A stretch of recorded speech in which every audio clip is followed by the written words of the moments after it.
Hey everyone, welcome to 10 most common English idioms you need to know.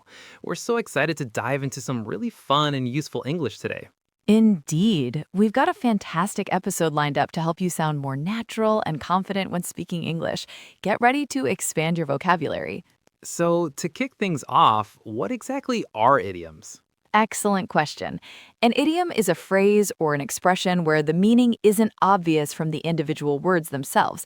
If you take the words literally, you'd be quite confused.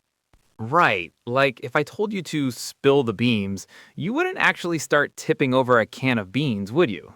Precisely.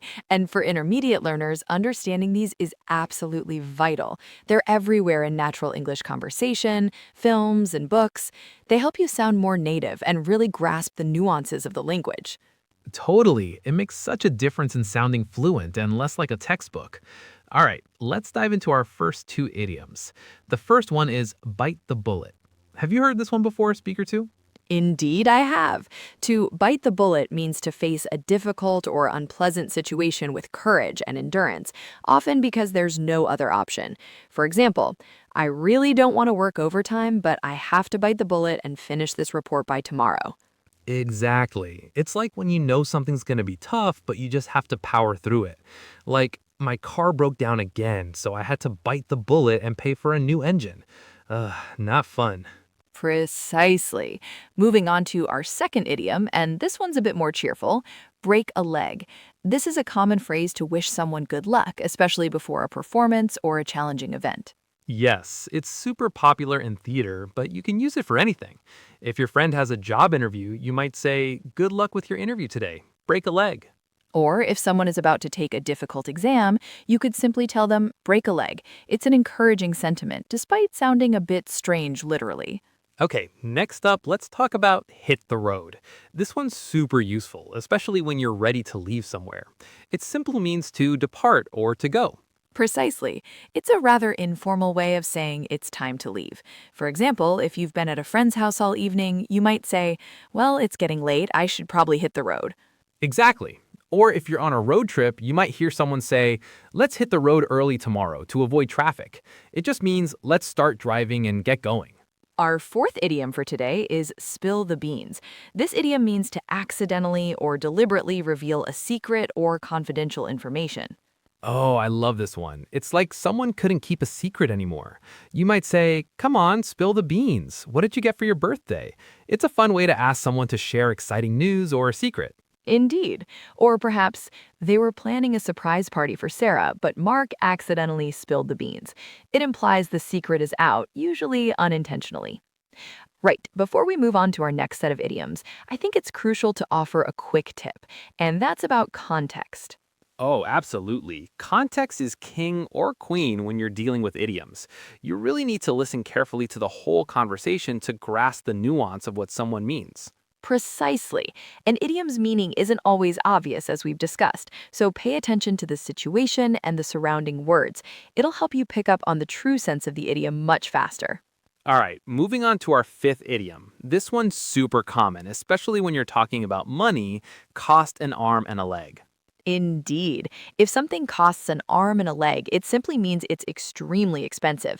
Think about how much an arm and a leg would cost, theoretically speaking, and you get the idea of a very high price. Exactly. Like, oh my goodness, those concert tickets cost an arm and a leg, but it was totally worth it.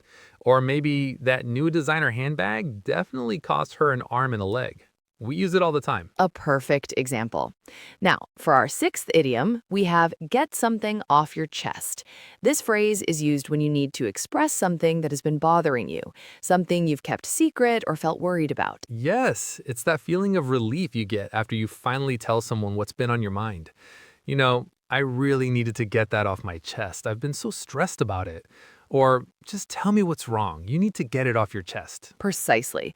It implies a sense of emotional burden being lifted once you share your thoughts or worries.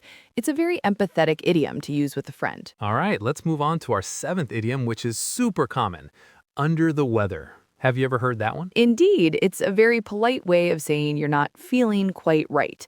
When someone says they're under the weather, it simply means they're feeling a bit unwell or sick, perhaps with a cold or just generally feeling low energy. It's not usually for a serious illness. Exactly. So if your friend texts you, hey, I'm feeling a bit under the weather today, think I'll just relax at home. It means they're not coming to the party because they're feeling a bit sick. It's a nice, gentle way to put it, isn't it? Precisely. Now, for our eighth idiom, once in a blue moon. This one's quite evocative.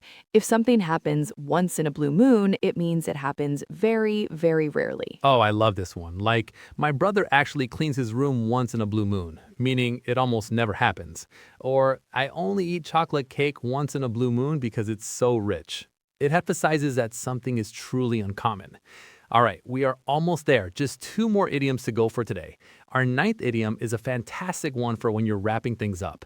Call it a day. Indeed, if you call it a day, it simply means you decide to stop working or doing an activity for the rest of the day. For example, after a long session in the studio, I might say, right, I am exhausted, let's call it a day. Exactly. Or if you're studying for an exam and your brain just can't take any more new information, you can definitely call it a day and pick it up fresh tomorrow. It's about knowing when to quit and rest. A very sensible idiom. And for our 10th and final idiom, we have the ball is in your court. This one's all about who's responsible for the next step. Oh, I love this one. It means it's your turn to make a decision or to take action. So if you've applied for a job and the company has finished all their interviews and they've given you an offer, you could say, they've made their offer, now the ball is in my court to accept or decline. Precisely. Or in a less formal situation, if you and a friend are planning a trip and you've suggested a few destinations, you might then say, I've given you my ideas, the ball is in your court to choose where we go. It shifts the responsibility. Wow, we've covered so much. Just to recap, we went through bite the bullet, break a leg, hit the road, spill the beans, cost an arm and a leg, get something off your chest, under the weather, once in a blue moon, call it a day, and the ball is in your court. A fantastic list indeed. To really make these idioms stick, try using them in your daily conversations, even if it's just with yourself or writing them down. Listen for them in movies or songs too.